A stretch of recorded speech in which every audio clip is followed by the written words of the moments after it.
Maayong hapon mga pinalang na kong Cebuanon. Good afternoon to all who are watching us from other provinces and other cities in the Philippines as well as outside of our country. I am here on a live broadcast once again in order to give a report on what the province of Cebu has done since the onslaught of Typhoon Odette. Insofar as relief goods are concerned, the province gave to 36 LGUs immediately on the first meeting with our mayors 1 million each in cash that the mayors could use immediately to purchase the goods needed and other necessities that had to be purchased in cash, because at that time there was a lot of hassle in withdrawing cash from the banks, necessitating for the suppliers to demand cash payments instead of checks. So, a total of 36 million has been distributed to 36 LGUs. And these are Alcantara, Alcoy, Alegria, Aluginsan, Argao, Asturias, Badyan, Balamban, Barili, Boljoon, Carcar City, Carmen, Catmon, City of Naga, Compostela, Consolacion, Cordova, Dalaget, Danao, Dumanhog, Hinatilan, Liloan, Malabuyok, Mandaue, Minglanilla, Moalboal, Oslob, Pinamungahan, Ronda, Sambuan, San Fernando, Santander, Sibonga, Talisay, Toledo, and Tuburan. We also distributed a total of 41,306 sacks of NFA rice to the different municipalities and cities that I had previously mentioned. The breakdown you can see as will be posted in Cebu News, and you are now seeing on the screen. A total as well of 1,381,800 cans were distributed to the 36 LGUs, as well as 1,297,300 cans of beef loaf, again distributed to our 36 affected LGUs. 523 boxes of coffee, 502 boxes of noodles, 822,360 bottles of water, and water tank deliveries of 10,000 liters each were sent to 18 municipalities as seen on the screen.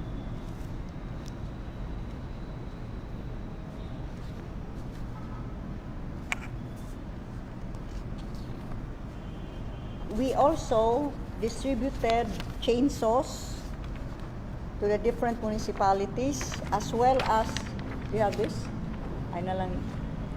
As well as generators, a total of 67 generators distributed to the different municipalities and cities.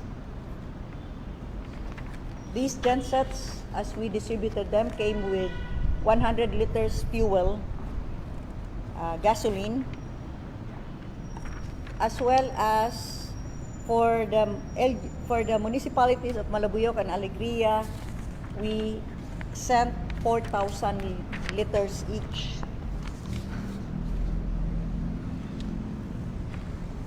So those are the relief goods that we have distributed to our different LGUs. Tomorrow, I shall be going around the first part of the first as well as the 2nd and 7th districts, and to include Barili of the 3rd district, in order to personally deliver the cards that would correspond to those households whose houses have been totally damaged.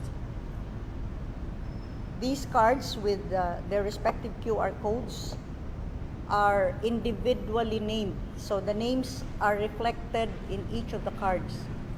And these cards may be used to redeem the GI sheets, the fiber boards, as well as the plywood that we have previously distributed to our local government units.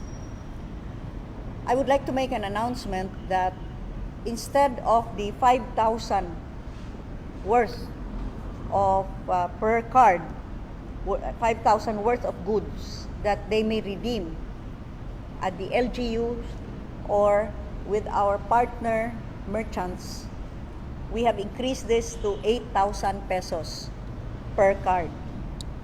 These are for the totally damaged houses. And I shall be distributing that tomorrow, Wednesday, for part of the 1st, 2nd, the 7th districts, as well as Barili. And then on Thursday, I shall be going to the 3rd district, as well as part of the 1st district. And on Saturday, I shall be going north to our affected LGUs in the north. So, dili na madugay, madawat na ninyo kamong mga nakalista, verified, validated as having had your houses totally damaged. Now, we shall also include for all of these families a COVID kit, which for 1 pack will contain 30 capsules vitamin C with zinc, 30 tablets of vitamin B complex, 20 tablets of 𝘿𝙊𝙇, and 20 tablets of paracetamol. These are initially for those families with totally damaged houses.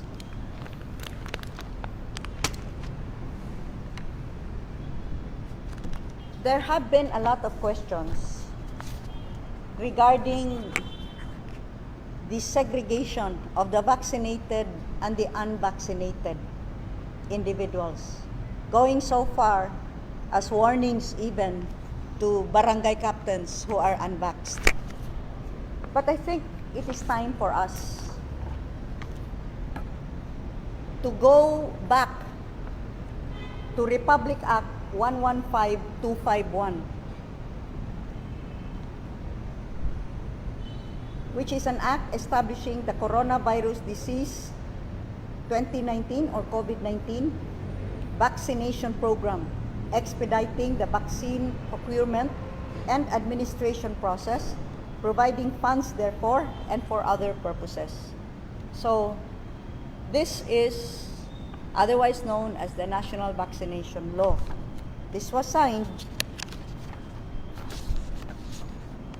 by passed by both houses and signed into law by President Rodrigo Roa Duterte, February 26, 2021. Section 12.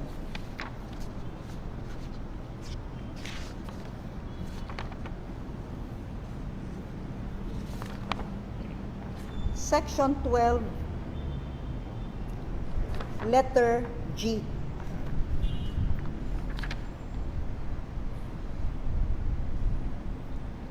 The issuance of a vaccine card is intended to be digital but shall remain accessible through other means such as printed cards. The DOH, through the Department of Information and Communications Technology, shall develop the LGU-based digital systems and applications that will meet the objectives of the COVID-19 vaccination program. while maintaining quality, safety, ease of use, and accessibility for all Filipinos, provided that the DOH shall maintain a central database of vaccinations and mandate a uniform format for the vaccination card, the contents of which shall be updated accordingly to always conform with globally accepted standards. Now, and this is very important because it is in the law itself, provided further that the vaccine cards shall not be considered as an additional mandatory requirement for educational, employment, and other similar government transaction purposes. Let me repeat that. Provided further that the vaccine cards shall not be considered as an additional mandatory requirement for educational, employment, and other similar government transaction purposes. I think the law is very clear.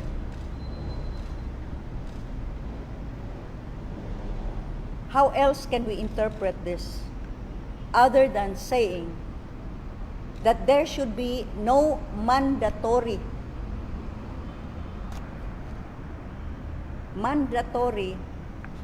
requirement of vaccine cards so that people may enter establishments, may enter schools, may go to work, or may enter government buildings or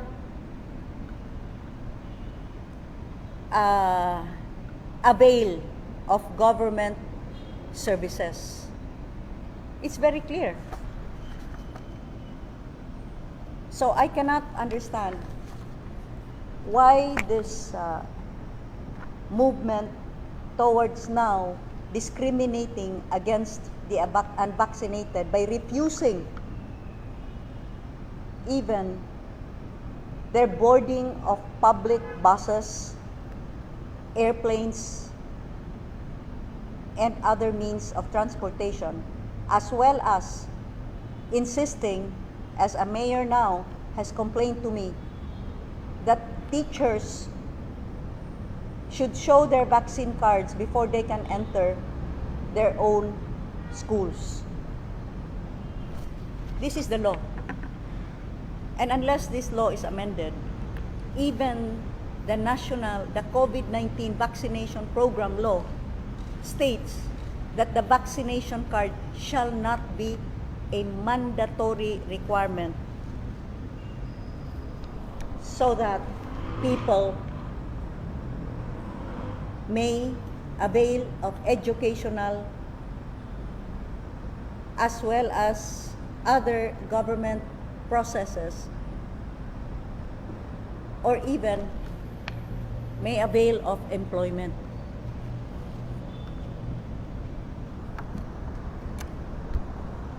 This is very interesting. The following paragraph states, individuals vaccinated against COVID-19 as indicated in the vaccine card shall not be considered immune from COVID-19 unless otherwise declared by the DOH based on reliable scientific evidence and consensus.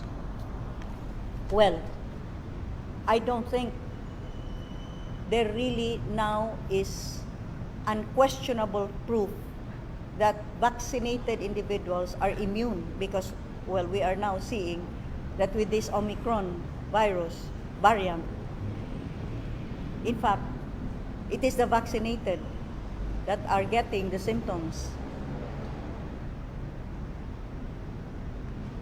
I think we are starting to get confused in treating the unvaccinated as the carriers of this virus. If, in fact, the vaccinated are not considered immune and therefore may also catch this virus, if they catch it, as they are now catching it, are they not as well carriers?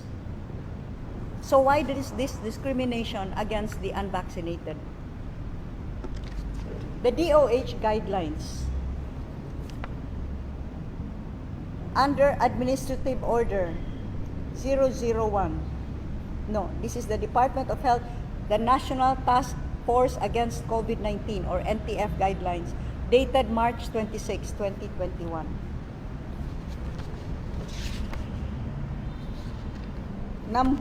This is under letter J, number 8. The vaccine card shall not be considered as an additional mandatory requirement for educational, employment, and other similar government transaction purposes. An exact quote of Section 12, letter G of Republic Act 115251. So let me make this very clear. From my interpretation of the law, which has proven itself to be stated in very clear terms and has no ambiguity whatsoever, there can be no mandatory requirement of vaccination cards for entry to any establishment, whether these be schools, whether these be government buildings, whether this be places of work, or for other purposes. And here, in the province of Cebu, yes, we have put up border checkpoints. I want to also clarify this.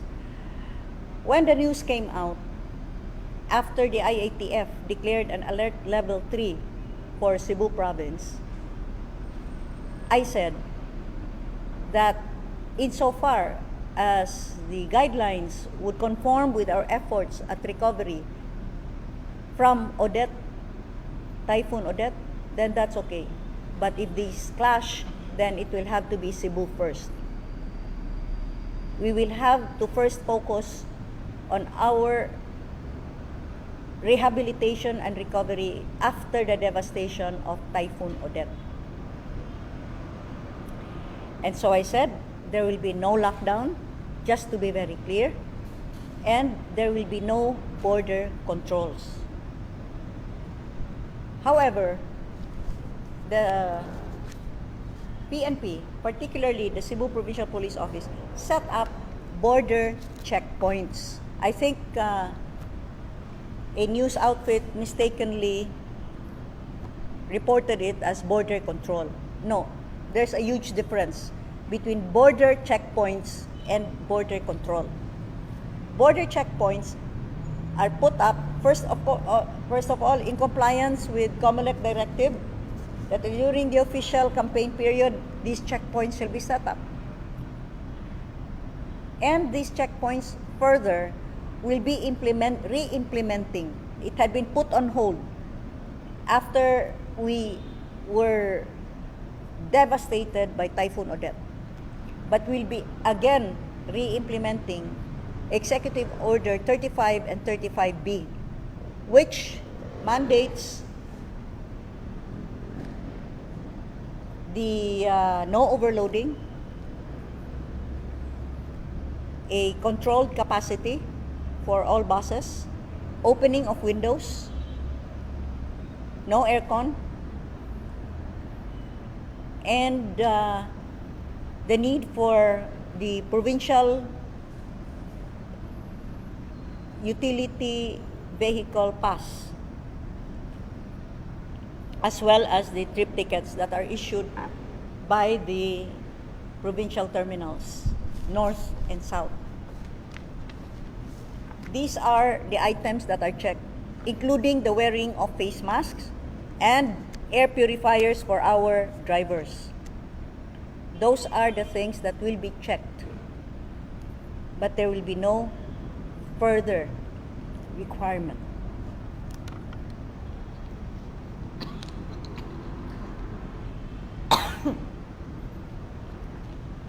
There will be no further requirement like the presentation of the vaccination card. That is anti-poor. How can you require everyone to have this vaccination card presented for them to avail of public transport? As I have always said, vaccination is a matter of choice. Give that respect to the individual. It's a matter of choice.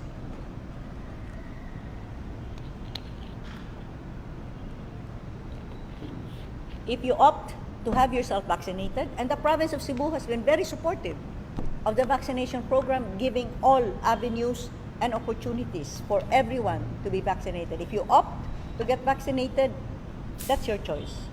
But if you choose not to be vaccinated, you should not be ostracized. Why? Let me just repeat this. It's in the law itself. Individuals vaccinated against COVID-19, as indicated in the vaccine card, shall not be considered immune from COVID-19 unless otherwise declared by the DOH based on reliable scientific evidence and consensus.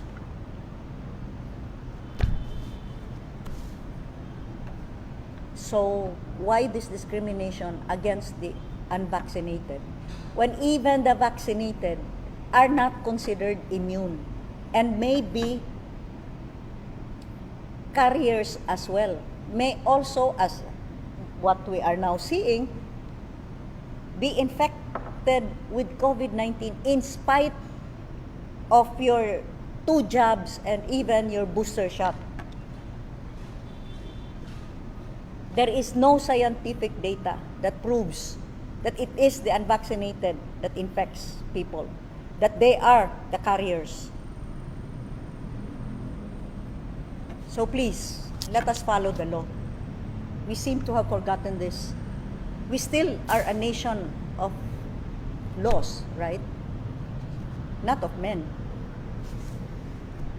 So, in the province of Cebu, we will not discriminate.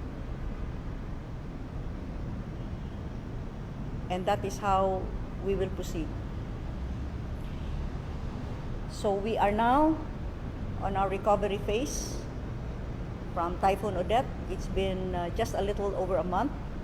I know that there are many that still need to rebuild their lives, to rebuild their homes. The province will do all that it can to help. Even as our own local government units, our mayors are also doing their best. I would like to thank everyone that has really come together and put together our united strength to rise above the difficulties that we have faced. In so far as the continued Omicron variant infection is concerned, I would advise you to, as the DOH has advised, for your mild symptoms, stay home. Do not panic. Do not look at the numbers. That's what causes the panic. Do not panic. That is why in our kit, we have paracetamol. We have vitamin C. Take your vitamin C with zinc. And 𝘊𝘊𝘷𝘪. This is even already recommended by our own doctors here. By Dr. Jean Loreche and Dr. Brian Lim. And of course, building maglagot, do steam inhalation. O, laisyo na ha. Dili na katong bakya kayo nga tuog. O, steam inhalation. According to Dr. Willie Ong, it is effective in treating flu, colds. Here you go. Ang suob ay mabisang teknik upang guminhawa at lumuwag ang mabigat na paghinga na dulot ng plema, ubo, lagnat at sipon. O, kasabot mo tayo mo, ana. So, your choice. But first and foremost, let's not panic. All indications, even the medical field has stated, members of the medical profession have stated that the Omicron, though more infectious, has also milder symptoms and is in all murag very, very similar to what used to be called colds, fever, or flu. Pero wa na ron kay COVID naman. Wa na ron. COVID Omicron. Pwede sa COVID Omic colds. Omic flu. Omic sipon. Yes?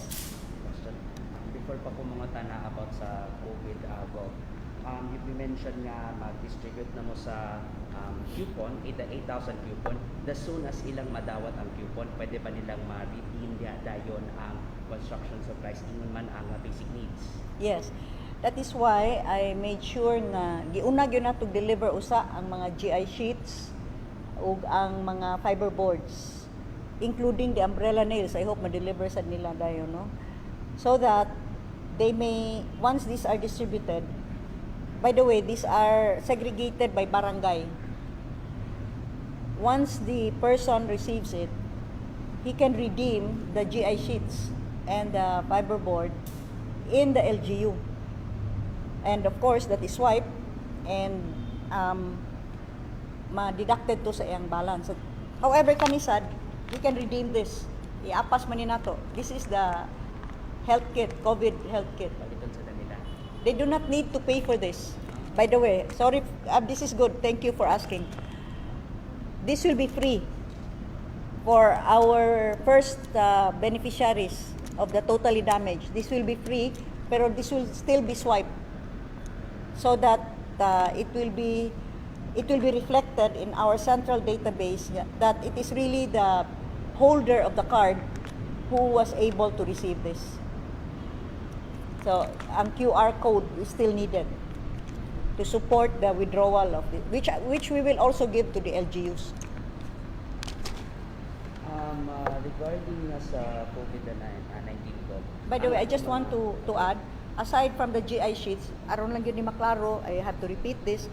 Aside from the GI sheets and the fiber boards and plywood, they can also, ang balance, they can also redeem it sa atong participating supermarkets, mga hardwares, and general merchandise stores.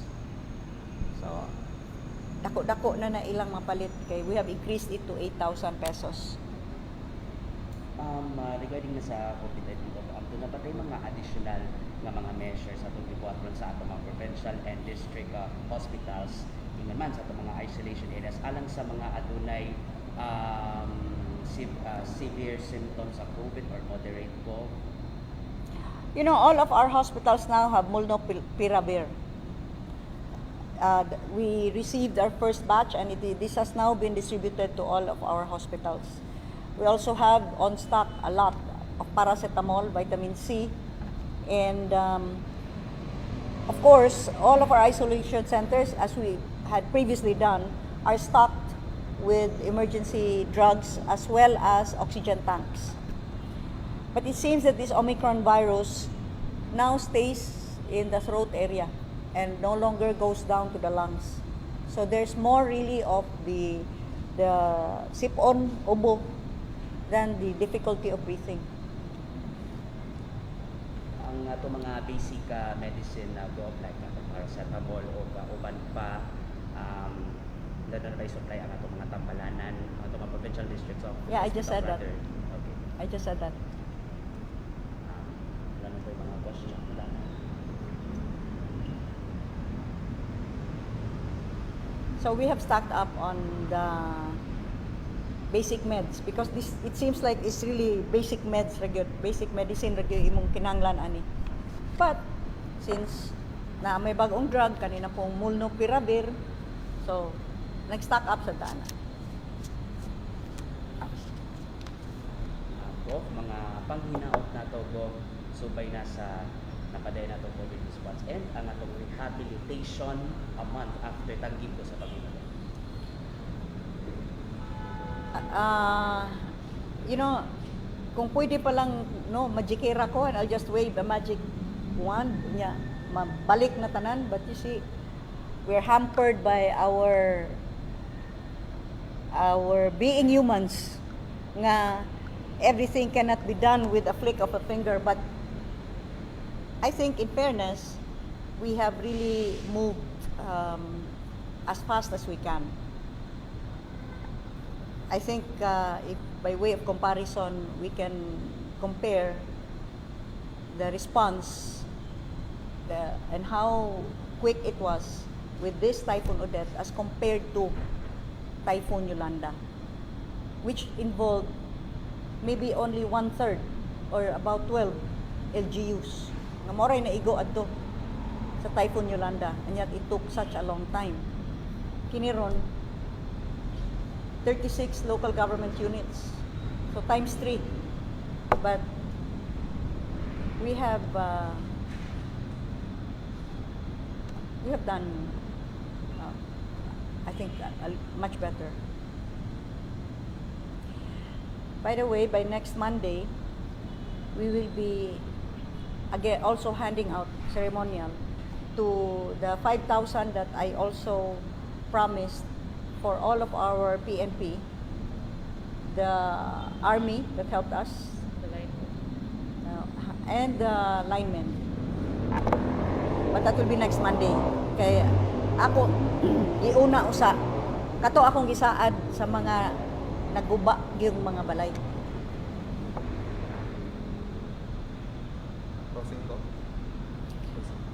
So, daghang salamat sa inyong paminaw namo karon, and I hope that by keeping the faith, no, mga Subuanon, let us keep the faith. Kanunay mo padayon ta sa pagtuo nga ang Señor Santo Niño anaa gihapon mutabang kanato. Inyong malauman nga isip inyong gobernador, inyong makong gipili, busa giisip ko gyud ning dako kaayong responsibilidad. Mao nang di bali kung unsa ko kakapoy or unsa ka taas ang akong adlaw, kay alang kanako gamay ra ka ini, isip bugti sa inyong pagsalig kanako. And I will not let you down. Maayong gabi, daghang salamat.